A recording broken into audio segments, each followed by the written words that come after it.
Hello and welcome back. This is DMAC, and today I'm going to be doing part 2 of my video on making a key for this Bilock mortise cylinder. If you hadn't watched the first part of this video, I'll see if I can figure out how to sort of stick a link up there so you can go back and watch that one. So I got this off of eBay. It didn't have a key. I wanted to make a key, but also I wanted to be able to progressively pin it.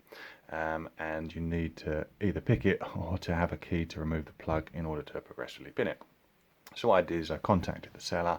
He was able to provide me these awesome photographs which gave me the bitting, and then using this card here I was able to cut out these keys and prove that the bitting on these keys work well. Now with a Bilock, if you're not familiar, you've got 2 rows of keys, or sorry, pins or sliders. I think they are essentially sliders, but they do act like pins. One down each side, so you need 2 independently cut keys to slide in to get the plug out. So yeah, I was able to fashion those and they worked, which was awesome, and I can now remove this plug and I can take all the pins out, progressively pin it, do what I want. But over time, if I keep using these, they will snap. I mean, you know, some of these cuts are they don't leave much material there. So these keys will eventually snap and they'll end up being left inside the plug, and that'll frustrate me, and that'll be another project trying to get those out. So I don't want to do that. What I want to do is create a working key. So the plan in this video is to use the bitting that I now know to create a working key. Now at the end of the last video I'd said what I'd do is I'd get some copper pipe and I would use that. I was thinking I could cut along the pipe, roll it out, beat it out flat, and then fold it into a U shape in order to fit into that keyway. So I popped down my local hardware store, but you could buy long lengths of pipe, but I didn't really want to buy a 3 meter, copper pipe length, just for the sake of making a key. I didn't have any in the workshop, and when I looked at the T sections that you could buy, those smaller sections to join pipes, and they had various ridges inside them. And really I need something that's flat, so that kind of scuppered that plan.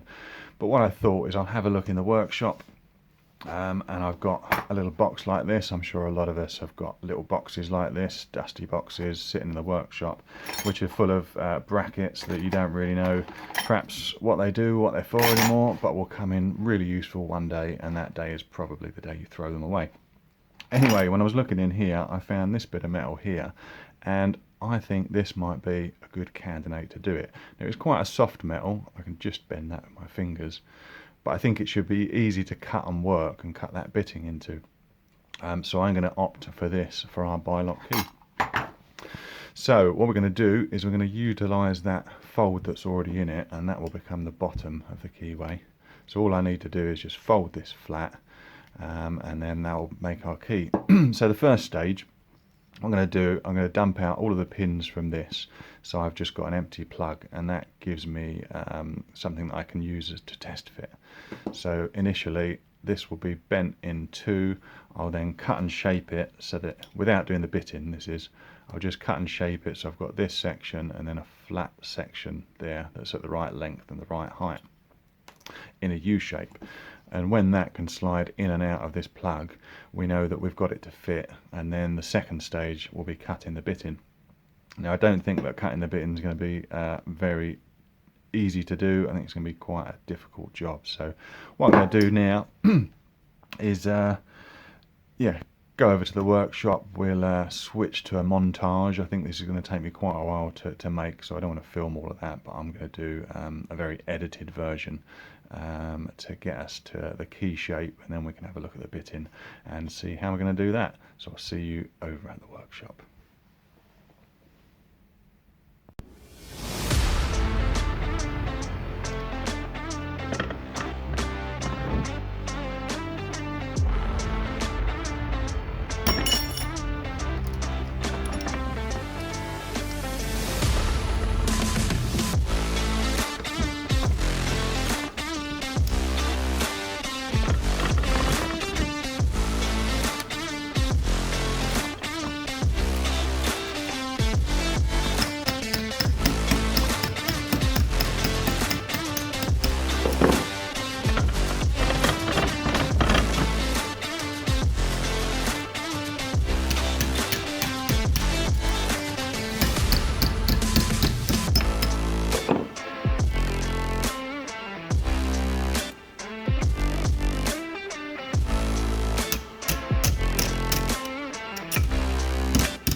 So we are making progress, and that's what the key looks like currently. I say key, it's not a key to anything at the moment, but it's a nice Bilock shape, and if you can see, that just slides in there nicely. And these two uprights, which I've straightened those out, they locate in these two slots just there. So hopefully that is our key done, and we've got a good height there, I think. So the next stage is to cut a bit in, and this is the bit I've been dreading. So we've got our the vinyls that we cut in the first piece, the first video. So what I need to do is to lay this on perfectly lined up, which I'm not going to be able to do on camera. I'm just going to put it there for now. This is, you can see it's not quite level on the bottom, but I'm going to line this up perfectly, and then I think what I'm going to do is I'm going to punch a little hole just at the bottom of each of these troughs, the lowest part of the bitting, and that's where the pins sit. So yeah, punch a small hole there, and then I've got this tiny little drill bit which I think is a 1mm, and I'm going to drill a hole at the bottom, probably not those high ones, drill a hole where I can, and then I'll use the Dremel to go down to that, cut down towards that hole, and that should give me a pretty nice cut. That's the theory. We shall see if it works.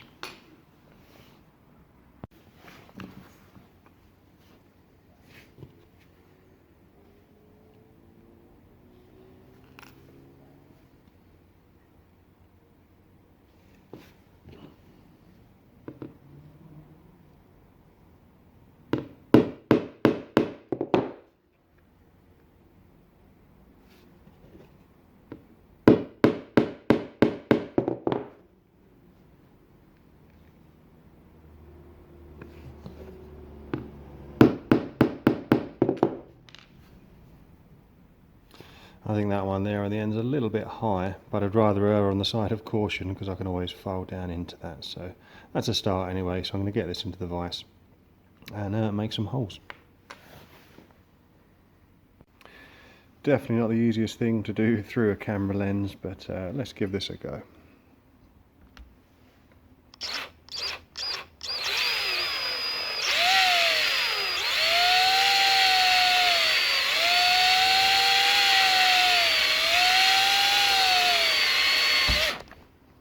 Okay, that's one.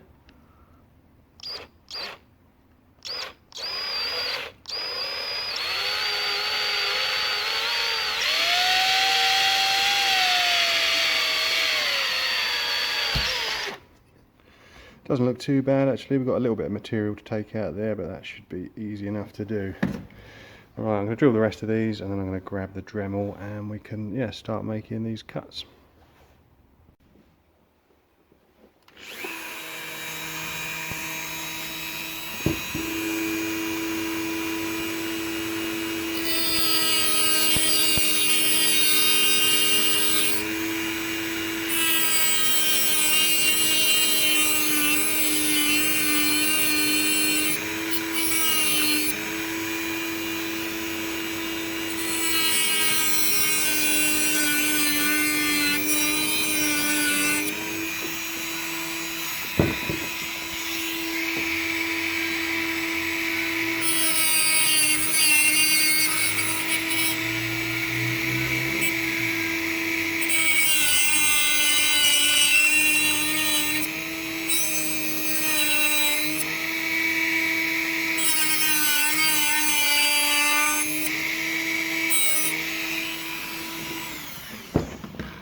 So far so good. I think we've almost cut through those. Yep, that one's coming out now. So I'm going to carry on, make all of the rest of the cuts to this, and then we can file it and start testing it. So there's the key after I've been working at it with the separating cutting disc on the Dremel. It looks pretty good from the side, but as you can see, those cuts in there look pretty ugly. I don't want to go too deep with the Dremel because you can quite easily slip, and the second I go too deep on these cuts, then the whole key's ruined. So I think for now it's going to be a case of going over to hand files and just working away at it, and I think that's going to take a long time because it's very difficult to get in. If you look at a cut like that, to get this looking pretty, we can't use the file to glide all the way through like you would on a normal key because we've got that second row of bitting on the other side. So I think I just have to spend a long time working away at it, and yeah, just trying to get it a bit better looking. And then after I've spent a couple of hours or days or weeks, whatever it's going to be, getting this looking pretty, we can test it in the keyway. I don't think it's going to slip in there now, because we've got far too many rough edges. So fortunately you don't have to watch me file for hours, and I should be back with a almost working version pretty soon. Right, we're getting very close with this. As you can see, I've been filing away on this bitting. It's not the prettiest, but I think it is functioning now. And we're almost there. There's a couple of more things to do. As you can notice, I've filed a little hole on the back of this key, and the reason for that is this little button just here. So on the normal, I think it's on the Generation 2 Bilock keys, there's a small lever that's kind of like the end of my hook. And as you push it into the keyway, that little lever sticks up just a fraction. Sorry, getting in focus there. It sticks up just a fraction, and that pushes this little button up. And what that button does, as you can see there, is moves that lug out of the way of the sidebar, so the sidebar can retract, and that means the plug can turn. So it's just a little extra security feature. Now I've not really got any ideas of how to kind of manufacture that, and not having a Bilock key here to sort of work with a model from, I'm not able to do that as yet. So my workaround to that is to put this little hole in, and what that means is that when I put the key in, I'm just going to have to get a pick, get in focus, and press that little button so the plug can turn. Now that's a bit of a workaround, but this isn't meant to be a a key that's in use every day, and I'm going to stick it in my front door. It's purely for lock sport, and really it's just so that I can take this plug out as and when I want to progressively pin it, or for whatever reason just to make a working key. So for me that workaround is okay. Now there's one more thing we need to do to this before we are ready to test it's all working properly. And that is, if we look on the core there, on the plug, sorry, and we've got these little ball bearings. They're captive, but they move around a little bit. Now when the normal key is inserted, those ball bearings are forced outwards, and they're slightly proud of the plug body there. And what that does is those little ball bearings sit in this channel, which goes all the way around here, and that means the plug can't be removed. And I think when you get these Gen 2 QCC quick change cores, you also get a key that's got two little depressions on both sides, just where I've marked it there and there on that side. So when you slide that key in, those depressions allow that ball bearing to sit flush with the plug body, and then you can turn it to the 1 o'clock or 2 o'clock position and then remove that plug. So that's what we've got to do to get this working. Now I've marked on there, as I said, we've got marks each side, and what I'm going to do is use this engraving bit there, which is, I'll get you in focus, can't quite get him in focus, but use that engraving bit there, that's better, to make two depressions, one each side. And as long as they don't go too far through this and damage the bitting, I should be able to make a depression deep enough so that those ball bearings can sit in, and that means that this key will be able to remove the plug very easily. So I'm going to get up and do that now. Let's zoom you in, out of focus again. Bear with me now on the wobbly camera work. So I'm just going to make two little depressions there and there. I think actually I've just decided I'm going to do this off a camera. Reason being is I've put a lot of time into this, and I'm not so concerned with that side because there's more meat on the key that side, but this side is very shallow, and if I slip I've ruined this key, and I'm going to have to start all over again, which I don't want to do. So I'm going to go ahead and make those depressions, and hopefully then we should have a working key that'll work the lock and also be able to remove the plug. And here we have it, the finished product. So yeah, we've got all our cuts filed, we've got those depressions, they worked out really well. That one wasn't too close in the end to that bit in to interfere with it. And we've got this swanky key fob on there, partly for aesthetics, but it's also nice to have something to hold to turn. But more importantly, does it work? So pop it in the keyway, and it locates on those pins really well. I'm really pleased with that. But of course it doesn't turn until we've pressed this button. and that turns really easily. I'll turn it back to that position and we'll go clockwise, and clockwise opens just as well. So I'm really pleased with that. And of course, because we've got these depressions in there, this is a quick change key. So if we put it in and we turn it to the 11 o'clock or the 1 o'clock position, give the plug a little wiggle and it will come straight out there, so I can take it out, progressively pin it, muck about with it, do what I want. But either way, it means that our key is now fully working, fully operational. I've got to say it worked a lot better than I did, than I expected it to. I kind of thought that I might be able to get a key out of it, but it would be kind of crunchy like some challenge lock keys are. But it's super smooth and it's operational, so I'm really pleased about that.